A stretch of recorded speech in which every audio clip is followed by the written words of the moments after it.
Okay, Elva, here's part two of this, what I wanted to show you. So I'm going to show you one of my older figures. This was an experimental piece I did. This little dude is sort of landing with a jetpack on. Unfortunately, I don't have the thruster effects in place.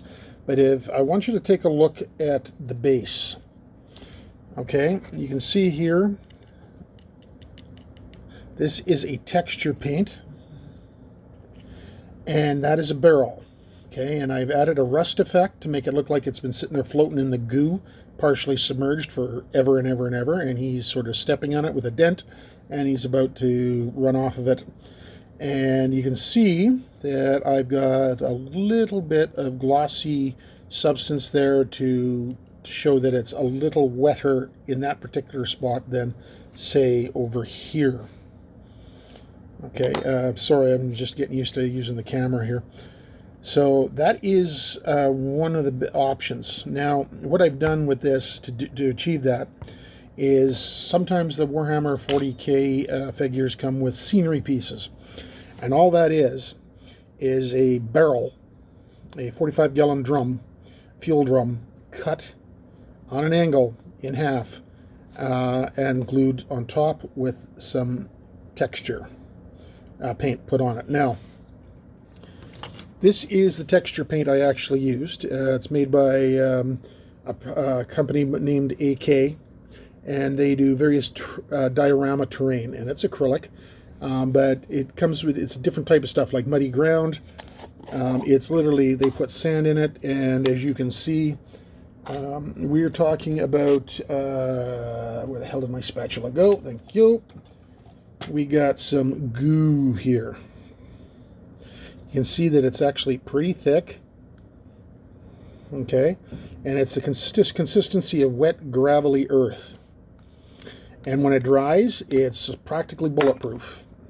And then you can, if you don't want to do that, you want to change the shade, you can paint it whatever color you want. And again, if you go online and research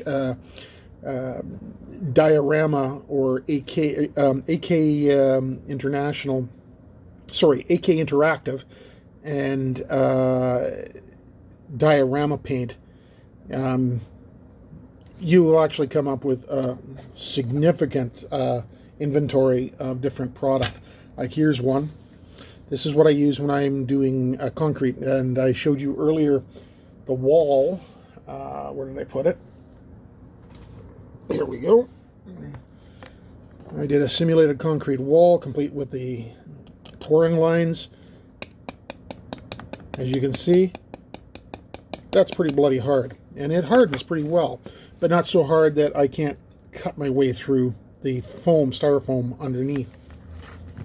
And again, it's just another form of texture paint. Let me just clean this off so I don't cross-contaminate. Just another form of texture paint that you can see. This is a lot softer, but if you look inside it, the grit is a lot finer. And I've even got one that's made for asphalt. So again, there's a lot of different things you can do for basing. And you don't have to limit yourself to sand, but if you do want to if you want to spruce up a sand base, here. These are known, now this is made by a company called Army Painter, which is sort of a new company on the block. They make a decent product, but these are tufts of grass, okay? And they're basically adhesive. All you have to do is reach down, pull it off, and then stick it on the base. Okay, and you can use a little glue if you want, or you can just stick it on and it will stay. It's like, unless it's older like mine. And these come in a wide variety of different shades, a wide variety of different colors, shapes, sizes, and it all depends on what you want. There's a lot of links I can give you if you're interested in getting into this to do with your son, or if your son is even, wants to give it a try. I can provide you guys with a lot of links. There are a lot of great videos out there and great content producers. And again, it comes right down to how much do you want to spend and how deep in the weeds do you want to get. Personally, I find it a fascinating hobby. Oh, and it's a great way of releasing some stress, actually. Here's another option that you can do. I had a leftover, it's called a heavy bolter. It's basically, a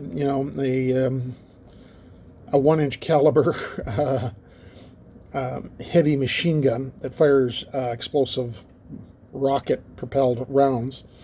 And it's still attached to a piece of vehicle armor, the cupola that it mounts on. And you can see that I've taken the feedway and I've broken it. I've covered it with rust. It looks like it's been in that goo and that slime forever, and the guy's landing on it, or he's using it to get up out of the muck so he can fire his jetpack and get the hell out of there. So, I mean, you're really only limited to what you want to do by your own imagination.